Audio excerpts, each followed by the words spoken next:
Magic Chalk. Chapter 1. It was the summer of 2003, and 12-year-old little Tommy was shooting hoops alone in the front driveway. He didn't have any friends, and his dad was never really around, so unfortunately this was very common. He had gotten pretty good though, playing horse by himself. After half an hour swooshing in the net, he was pretty hot. So he opened the garage door to grab something refreshing from the end of the room, with only a trail leading through the piles of stuff.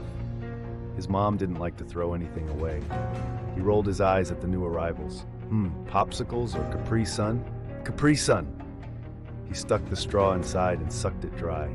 Even for a kid, it was too sugary, but it hit the spot. Clank! Ah! A hammer had hit the ground off a long table covered in his dad's tools. How did you get in here? The squirrel made squirrel sounds like it was looking for a mate in a place like this, flashing its tail like a peacock. He chased it away. He knelt down to pick up the hammer and saw something neon pink in the far corner beneath a box angled against the wall. It was a really big piece of chalk. He ruffled through some junk to get to it and picked it up. He could play a round-the-world game with this, he thought. He made his way out of the garage and went to draw the first circle. And when he completed the line, the center of it shined. It hurt his eyes. When he looked down at it, it looked like a big puddle of water casting his reflection. What the fuck? Now his mom would have told him to wash out his mouth with soap if she were here, but the curse was justifiable.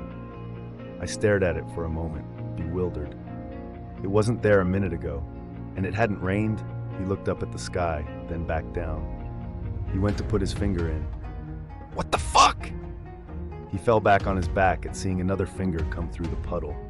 He very slowly and cautiously crawled on his hands and knees to take another look. Normal, just his reflection. Then his reflection gave a disturbing, devious smile, and Tommy definitely was not smiling.